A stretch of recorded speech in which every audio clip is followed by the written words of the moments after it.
भावांनो, एका दिवसात पुण्याला मिळाले तब्बल 950 कोटी रुपये. कसं? पुढच्या काही मिनिटात समजावून सांगतो. आजपासून बदलणार आहे पुण्याचा संपूर्ण प्रवास. पुण्यात राहणाऱ्या प्रत्येकाला माहिती आहे ट्रॅफिकचं दुखणं काय कटकट आहे. पण आता या दुखण्यावर कायमचा उपाय सुरू झालाय. काल मुख्यमंत्री देवेंद्र फडणवीस आणि केंद्रीय मंत्री नितीन गडकरी यांच्या हस्ते पुण्यातील 3 मोठ्या उन्नत महामार्गांचं भूमिपूजन पार पडलं. 3 प्रकल्पांची ओळख अगदी सोप्या भाषेत सांगतो. पहिला मार्ग आहे पुणे शिरूर उन्नत द्रुतगती महामार्ग. याची एकूण लांबी आहे तब्बल 53.4 किलोमीटर. यातले 35 किलोमीटर असतील पूर्णपणे उन्नत आणि चौपदरी. खाली असेल 4 पदरी सर्व्हिस रोड स्थानिक वाहतुकीसाठी. दुसरा मार्ग आहे तळेगाव चाकण शिक्रापूर उन्नत महामार्ग. लांबी 53.20 किलोमीटर. यातील 26 किलोमीटर उन्नत रस्ता आहे. हा भाग जोडतो पुण्याच्या सर्वात मोठ्या औद्योगिक पट्ट्याला. आणि तिसरा मार्ग आहे हडपसर ते यवत उन्नत महामार्ग. 31 किलोमीटर लांबीचा हा रस्ता 6 पदरी उन्नत असेल आणि खाली आणखी 6 पदरी जमिनीलगतचा रस्ता असणार आहे. या 3 रस्त्यामुळे प्रवाशांचा किमान 50 मिनिटांचा वेळ वाचणार आहे. म्हणजे रोज कामावर जाणाऱ्या हजारो पुणेकरांचा वेळ वाचणार आहे. इंधनाची मोठी बचत होणार आहे आणि प्रदूषणही लक्षणीय कमी होणार आहे.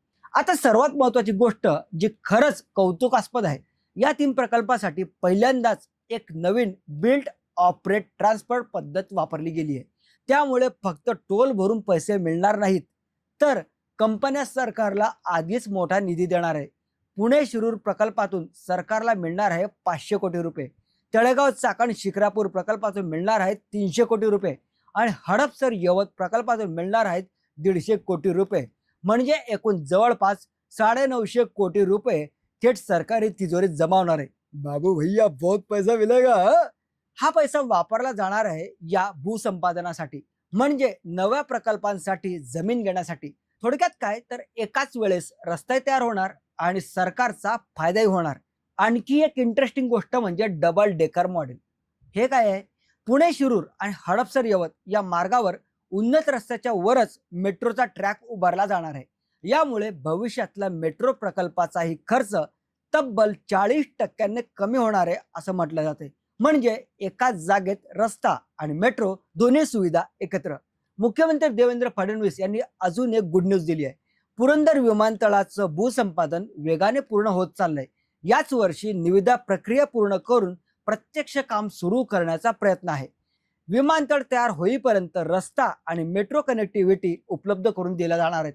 पिण्याचं पाणी, सांडपाणी प्रक्रिया आणि समान पाणी वाटपासाठीही दीर्घकालीन योजना सुरू झाली आहे. मुख्यमंत्री देवेंद्र फडणवीस म्हणाले, पुणे हे आता अभियांत्रिकी, स्टार्टअप आणि डीप टेक क्षेत्राचं एक मोठं केंद्र बनत चाललेलं आहे. अशा वेळी ही नवीन पायाभूत सुविधा शहराच्या विकासाला आणखी गती देईल. 4 वर्षात हे 3 प्रकल्प पूर्ण करण्याचं लक्ष ठेवण्यात आलेलं आहे. त्यासोबतच बीओटी पद्धतीमुळे काम अधिक वेगाने पूर्ण करण्याचा सूचनाही देण्यात आलेल्या आहेत. थोडक्यात सांगायचं काय तर हा प्रोजेक्ट म्हणजे फक्त रस्ता नाहीये, हा आहे पुण्याच्या भविष्यातल्या वाहतुकीचा आणि अर्थव्यवस्थेचा आणि विकासाचा पाया. कमी वेळ, कमी इंधन, कमी प्रदूषण आणि जास्त सहकारी महसूल हे सगळं एकाच प्रोजेक्टमधून मिळतंय असं सांगितलं जात आहे. हीच खरी आत्ताची उपलब्धी आहे. तुम्हाला हा प्रोजेक्ट कसा वाटतोय कमेंटमध्ये नक्की सांगा. व्हिडिओ आवडला असेल तर नक्कीच चॅनलला पटकन सबस्क्राईब करून घ्या. Schedule more updates. भेटूया पुढच्या व्हिडिओत.